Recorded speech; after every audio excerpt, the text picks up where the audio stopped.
जी। उसने तो यहाँ तक कह दिया कि पहली बात तो इस मुल्क में भी राइट्स नहीं हो रहे हैं, तो क्यों इसको छेड़ा जा रहा है। जी। तो मैंने फौरन जवाब दिया, मैंने कहा शरद यादव साहब, या तो आपने अखबार पढ़ने ही छोड़ दिया है फिर आपको सियासी लीडर होने का क्या हक है, या अखबार अगर आप पढ़ते हैं तो आप झूठ बोल रहे हैं कि फसादात नहीं हो रहे हैं। मैंने सारे फसादात गिनवा दिए उनको जो राजस्थान में, यूपी में, महाराष्ट्र में हुए थे। फिर उन्होंने यहाँ तक कह दिया कि क्या आप इस मुल्क में नहीं, क्या इस मुल्क में इस वक्त मुगलों की हुकूमत है कि दो कानून बना रहे हैं, एक हिंदुओं के लिए, एक मुसलमानों के लिए। अब देखिए, जो अपने आप को सेक्युलर कहता है, लोहियावादी कहता है, वो इस तरह की बात करे, इससे बढ़कर फिरकावारियत क्या हो सकती है। ये कहना कि मुगलों के ज़माने में मुसलमानों के लिए अलग कानून था और हिंदुओं के लिए, पर्सनल लॉ के तो हमेशा रहे हैं, लेकिन लॉ एंड ऑर्डर के कानून कभी अलग नहीं रहे हिंदुओं और मुसलमानों। बहरहाल एक चीज़ ज़रूर है कि गवर्नमेंट को ये मैसेज मिल चुका है कि बीजेपी सख्त मुखालफत करेगी, इसलिए उनकी हिम्मत नहीं पड़ रही है पार्लियामेंट में बिल लाने की। और हम सोच रहे थे कि 2014 तक ये बिल आ जाएगा, पास हो जाएगा कानून। 204 से वादा है, 209 में दूसरे इलेक्शन हो गए, तब तक कानून नहीं बना, और अभी 2014 में तीसरा इलेक्शन हो जाएगा। कोई आसार नजर नहीं आते कानून बनने। जी, मेरे सवाल के जवाब ने देते हुए आपने कम्युनल वायलेंस बिल को खुद भी जो है डील कर लिया और बड़े मौसर तरीके से डील किया, आपने तफसील से उसके ऊपर रोशनी डाली, वरना मेरा आइंदा सवाल उसी बिल से जुड़ा हुआ था। लेकिन उस बिल के ताल्लुक से ये जानकर एक तरह की मायूसी छा रही है कि शायद आइंदा 14 के इलेक्शन से पहले वो होगा नहीं और उसके बाद भी नहीं मालूम क्या होगा। मुझे कोई उम्मीद नहीं, और इससे ज्यादा अफसोस मुझे इस बात का है कि मुसलमान कोई दबाव नहीं ला रहा है हुकूमत पर। मुसलमान तो एक खामोश तमाशाई की तरह है एक ज़माना दराज से, और उसकी बहुत सारी वजूहात में एक वजह यह भी है कि जहाँ पर भी वैसे कोई दबाव लाने की कैफियत उसमें आनी होती है, उस पर दूसरे किस्म के जो है उलझावों में गिरफ्तार हो जाता है वो। मिसाल के तौर पर एक तरफ आप जैसा मुफक्किर, आप जैसा एक्टिविस्ट, आप जैसा जो है जानने वाला एक तरफ तो इस बात को ज़रूरी समझता है कि कम्युनल वायलेंस बिल आना चाहिए, इन जो है इन अमेंडमेंट्स के साथ आना चाहिए, इम्प्रूवमेंट्स के साथ आना चाहिए। दूसरी तरफ हम ऐसे चीज़ों के अंदर उलझे हुए हैं कि जो है भाई विमेंस राइट के ताल्लुक से ऐसे चेंजेस को आना चाहिए, या जो है मुस्लिम पर्सनल लॉ में यूं चेंजेस आना चाहिए। तो होता यह है साहब कि हमारी अपनी मर्जी से कुछ भी नहीं हो रहा, जो कुछ भी हो रहा है हुकूमत या हुकूमत के जो है खवारियों की जो है मर्जी से हो रहा है।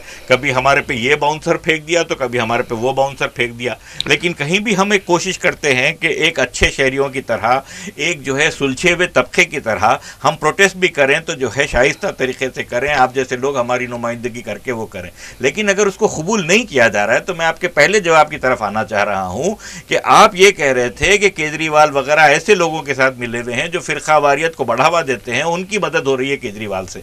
तो सब केजरीवाल अगर उनकी मदद कर रहे हैं तो मैं तो मेरे जैसा आम आदमी तो यही समझेगा कि बीजेपी की मदद हो रही है उससे। लेकिन जब हम शरद यादव को देखते हैं या कांग्रेस की अब तक की खामोशी इस बिल को लेकर देखते हैं तो क्या मुख्तलिफ हैं ये लोग बीजेपी से? नहीं, ये देखिए, जहाँ तक फिरका वाराना फसादात का ताल्लुक है, कांग्रेस का रोल कोई बहुत पॉजिटिव नहीं है, बहुत मुस्बित नहीं है, बल्कि कहीं कहीं तो वो उसका एक हिस्सा बन जाती है, वो शरीक हो जाती है फसाद का। गुजरात में कई कांग्रेस लीडर शामिल थे, उनके हमदर्दियाँ जो थी वो बीजेपी के साथ थी कि ये तो मुसलमानों को सबक पढ़ाया जाना चाहिए। अब कांग्रेस में क्या हो रहा है कि दो तरह के लोग हैं। एक तो वो जो सिर्फ इक़्तिदार के लिए उसमें शामिल हुए हैं, उन्हें आइडियोलॉजी से कोई मतलब नहीं है, वो बहुत आसानी से बीजेपी में चले जाएंगे अगर उनको ये यकीन हो कि कल बीजेपी पावर में आने वाली है। तो उनका मकसद इक़्तिदार है, पावर है, कोई आइडियोलॉजी नहीं है, सेक्युलरिज्म नहीं है, डेमोक्रेसी नहीं है, कुछ, बल्कि उनको ये पता चले कि कोई डिक्टेटर आने वाला है, उसका साथ देने से मुझे थोड़ा बहुत हिस्सा मिलेगा, तो उसके साथ शामिल हो जाए। तो न ये डेमोक्रेट्स हैं न सेक्युलर हैं। जी ऐसे लोग बीजेपी में भी है और कांग्रेस में भी है। जी दूसरे वो लोग कांग्रेस में जो है तो सेक्युलर जी है तो डेमोक्रेटिक, जी लेकिन उनकी समाज में वो प्रेस्टीज नहीं है जी कि वो बीजेपी से सीधे लोहा ले सके। जी। वो डर जाते हैं कि बीजेपी को ज़्यादा बुरा भला कहेंगे, फिरकावारियत से लड़ेंगे तो हमारे हिंदू वोट चले जाएंगे। उस डर की वजह से वो खामोश हो जाते हैं, वो कुछ एक्टिव हिस्सा नहीं लेते। तो ये दोनों तरह के एलिमेंट फिरकावारियत को बढ़ावा देते हैं। ये जैसे नेहरू गांधी जी जैसे लोग थे, नेहरू जैसे लोग थे, मौलाना आज़ाद जैसे लोग थे, उनका एक पूरा कन्विक्शन था। एक अंदर से उनकी आवाज़ उठती थी कि हमें इन बुराइयों के खिलाफ लड़ना है, और वो लड़ते थे पूरी कुव्वत के साथ। ऐसे कोई लोग हमें अब कांग्रेस में नज़र नहीं आते। तो इसलिए कांग्रेस पर या किसी भी पॉलिटिकल पार्टी पर भरोसा करना मुसलमानों के मफाद में नहीं होगा, बल्कि उन तमाम लोगों के साथ जोड़ना जो सेक्युलर हैं, डेमोक्रेटिक हैं, किसी पार्टी का हिस्सा है या नहीं है, लेकिन सेक्युलर और डेमोक्रेटिक है, उनके साथ मिलकर ही हमें मूवमेंट चलाना होगा। तभी जाकर गवर्नमेंट पर दबाव बनेगा और फिरका वाराना फसादात में कमी आएगी। और ऐसे काफ़ी लोग हैं, नहीं है ऐसी बात नहीं है जी। तो मगर उनकी कोई अच्छी भारी वजनदार सियासी आवाज़ नहीं है। वैसे लोगों की कोई सियासी जो है तहरीक ऐसी नहीं है इतनी वजनदार के उनके साथ शामिल होकर। देखिए वो इसलिए कि वो पॉलिटिकल पार्टी नहीं है।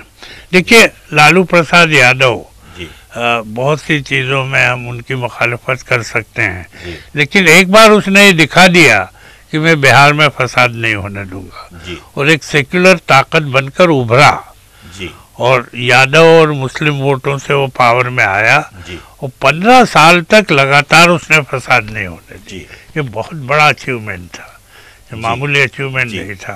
तो ऐसे पॉलिटिकल फोर्सेस भी बने। ऐसा कारनामा तो बीजेपी के लोग जो है गुजरात में भी अपना बताते हैं कि पिछले 10 साल से गुजरात में कोई फसाद नहीं हुआ।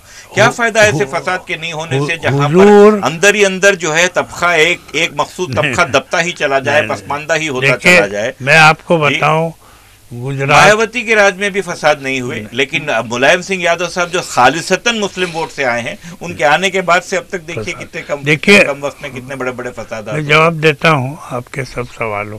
गुजरात के बारे में ऐसा दावा, उससे ज्यादा खोखला दावा नहीं हो सकता। वहाँ देखिए सब कुछ फिरकावाराना फसाद नहीं है, फिरकावारियत ज्यादा खतरनाक है। वजह है क्योंकि फसाद तो उसी वक्त कराया जाता है जब जरूरत होती है। असल चीज़ है फिरकावारियत फैलाना। कोई ये कहे कि गुजरात में फिरकावारियत नहीं फैली पिछले 10 सालों में, वो या तो फिरकावारियत को समझता नहीं है या झूठ बोलता है। फिरकावारियत की बहुत बुरी हालत है आज भी। आपको कोई नहीं मिलेगा ऐसा जो गुजरात में जिसे पछतावा हो कि 2002 में जो कुछ हुआ बुरा हुआ।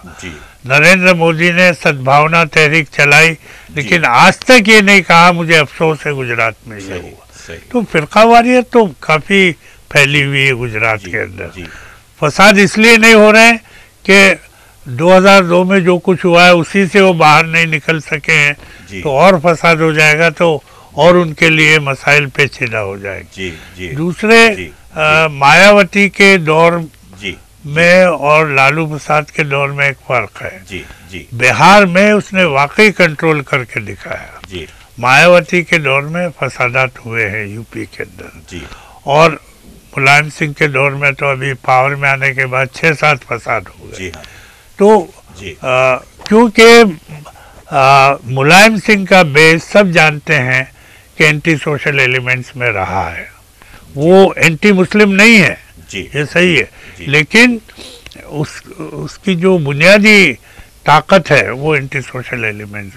उसका सहारा लेता है वो इलेक्शन जीतने का, और उनके लिए फसाद ज़रूरी होते हैं। और दूसरी है कि जिस तरह मुलायम सिंह पावर में आए, कुछ मफादात को बड़ा धक्का पहुंचा, तो उन्होंने फौरन फसादात शुरू कर दिए।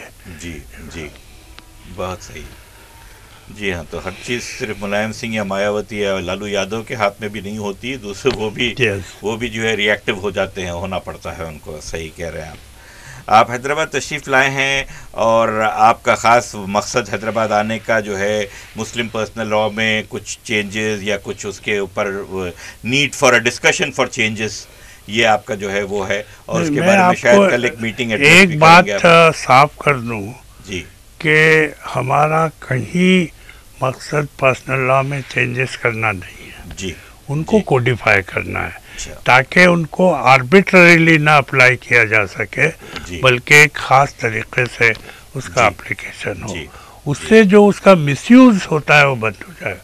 ये शरीयत में तब्दीली की तहरीक हरगिज़ नहीं है, हम हरगिज़ तब्दीली की बात नहीं कर रहे हैं, और कुरान के अहकामात से या शरीयत के अहकामात से एक नुक्ता भी हम दूर नहीं हो रहे हैं।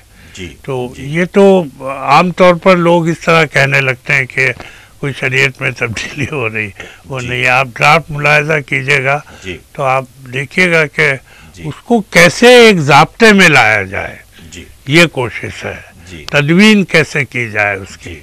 यहाँ तब्दीली की हरगिज़ कोई बात नहीं है, क्योंकि इस्लामिक लॉ जो है वो काफ़ी एडवांस लॉ है, और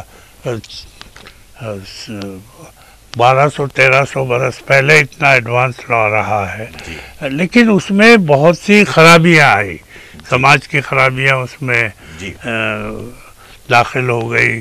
फिर हम खुद ईमानदार नहीं हैं, हमारे मफादात के खातिर हम उसको गलत तौर से अप्लाई करने लगते हैं। इन सब को कैसे रोकना, एक ज़ाब्ते में कैसे लाना, ये हमारी कोशिश है। और कल इस पर चर्चा होगा, उसमें हमने उलमा को भी दावत दी है, वोकला को भी दावत दी है, दीगर दानिश्वरों को भी दावत दी है। इस मौजू पर आपसे बहुत तफसील में गुफ्तगू हो सकती थी, लेकिन वो ये प्लेटफॉर्म नहीं होकर वो प्लेटफॉर्म हो, पब्लिक प्लेटफॉर्म हो तो ज़्यादा मुनासिब है, क्योंकि वही आपके आने का मकसद भी बना। चुनांचे इसी वजह से मैंने आपसे तफसीलन इस बारे में गुफ्तगू नहीं की। बेहद शुक्रिया आपका हमारे स्टूडियो तशरीफ़ लाने का, असगर अली इंजीनियर साहब। बड़े कम वक्त में आपने अपनी रजामंदी ज़ाहिर की हमारे पास आके अपने ख्यालात से हमको आगाह करने का। मैं मेरी तरफ से, इनामुर रहमान गयूर की तरफ से, हमारी रूबी डीजी केबल की सारी टीम की तरफ से, रूबी डीजी केबल के vice president, senior vice president Imtiaz Ahmad साहब की तरफ से आपका बेहद शुक्रगुजार हूँ कि आप यहाँ तशरीफ़ लाए और आपके ख्यालात से हमको रोशनास कराया। बेहद शुक्रिया आपका। अस्सलाम वालेकुम।